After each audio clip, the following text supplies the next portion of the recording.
Hi everyone, and welcome to a new session of translational tips. In this session we are going to know how to translate complex structures from English into Arabic. Our main objectives today is number 1, to analyze complex structure, and number 2 is to know how to choose the appropriate rendering of complex structures to Arabic equivalent ones. As we all know that words in English cannot and usually do not exist separately, but they tend to be combined in larger structures such as phrases, clauses, and sentences. So, in fact, there are some differences between phrases, clauses, and sentences. A phrase is a group of words, again, but this group of words doesn't convey a complete idea. Maybe it refers to a subject or a noun phrase or a verb phrase or a prepositional phrase. And then we have clauses, and clauses is a group of words that includes a subject and a verb, but maybe the meaning is complete or incomplete. If it's complete, it would be an independent clause. If it is not, so it would be a dependent clause. It cannot stand alone, it must be added to another structure to complete its meaning. And then we have sentences. And what is a sentence? In a very simple way, a sentence is an independent clause, meaning it has a complete idea and a complete structure. So before we start hitting the longer structures and how can we analyze them, you have to keep in mind that a good translator must have 4 types of competences. Number 1, we need linguistic competence, we need socio-linguistic competence, we need discourse competence, and we need strategic competence. The first one refers to the ability of the translator to decode the linguistic structuring of the text, to know the difference between, or the link or the relationship between the different sounds, the different words, and the different sentences. And then we have the socio-linguistic competence, which means that the translator will be able to decode the conveyed meaning in the text, bearing in mind the context wherein this text is occurring. And then we have the discourse competence, which refers to the ability of the translator to decode the cohesion and the coherence of the source text, and how can he convey this in a very coherent way in the target language. And then we have strategic one, which is linking or trying to find some kind of connection between the source text and the target text. That is, both of them are similar in their meaning. So, in our previous session we discussed how to translate passive, but in this session we have another example. So let's start out with this example. And in this example, let's read it together, and then we are going to decode this one. A number of employees who were dissatisfied with their payment were scolded by the head of the department and the manager of the company.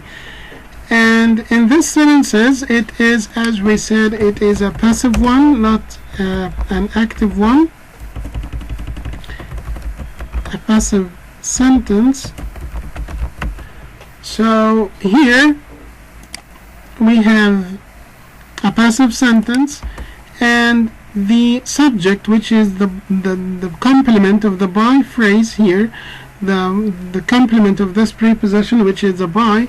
The subject here is a long one because we have the head of the department or the manager of the company.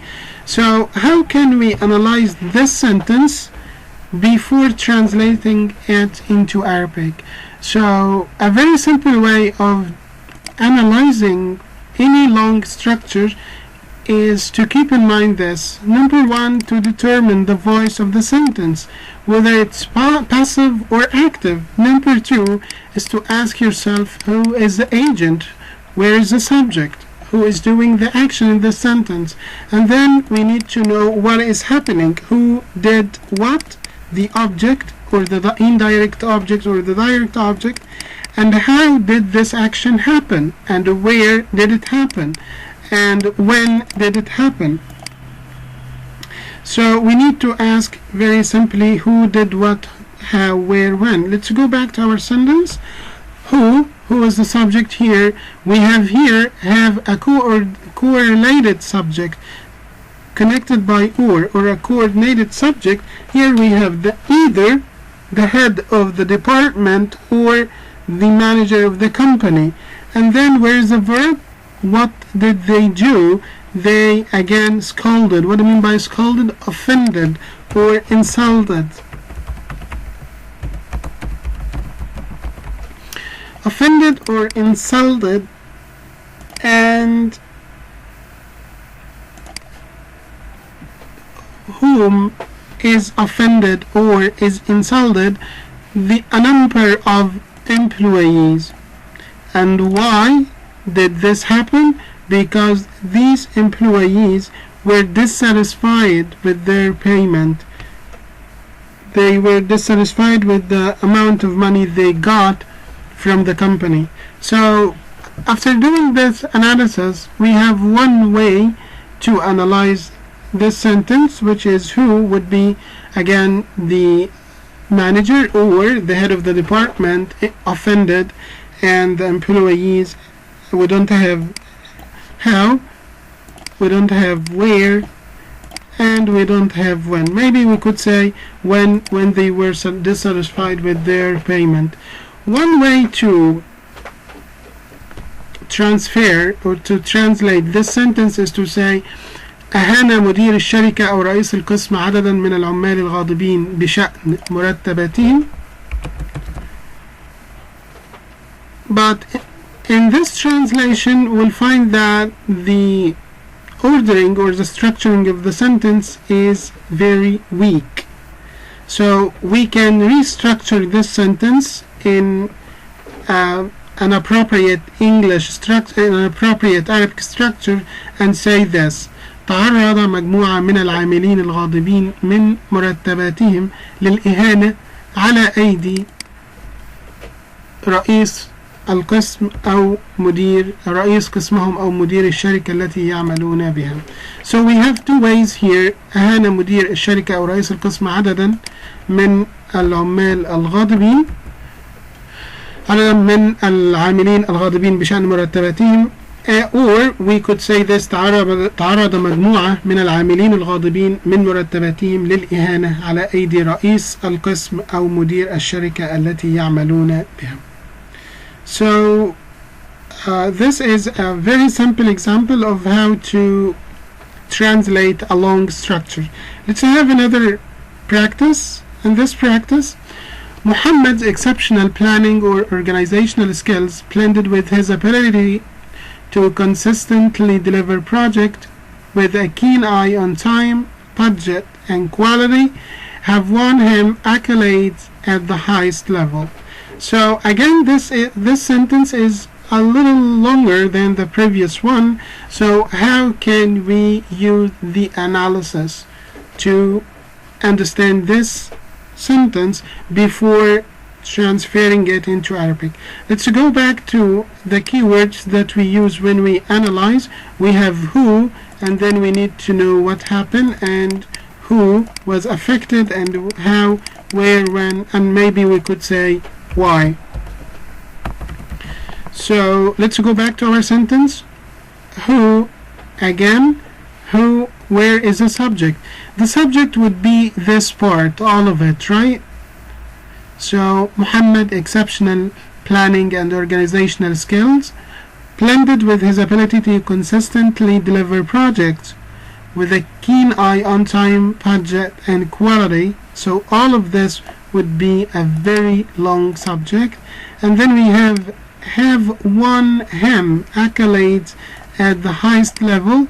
This would be our predicate or the verb. So all of this, again, it's a very long subject, so What do you think? How can we translate it? We can translate it by dividing this long sentence into sub-phrases, into a number of phrases. So let's divide this sentence into 5 phrases, for example here.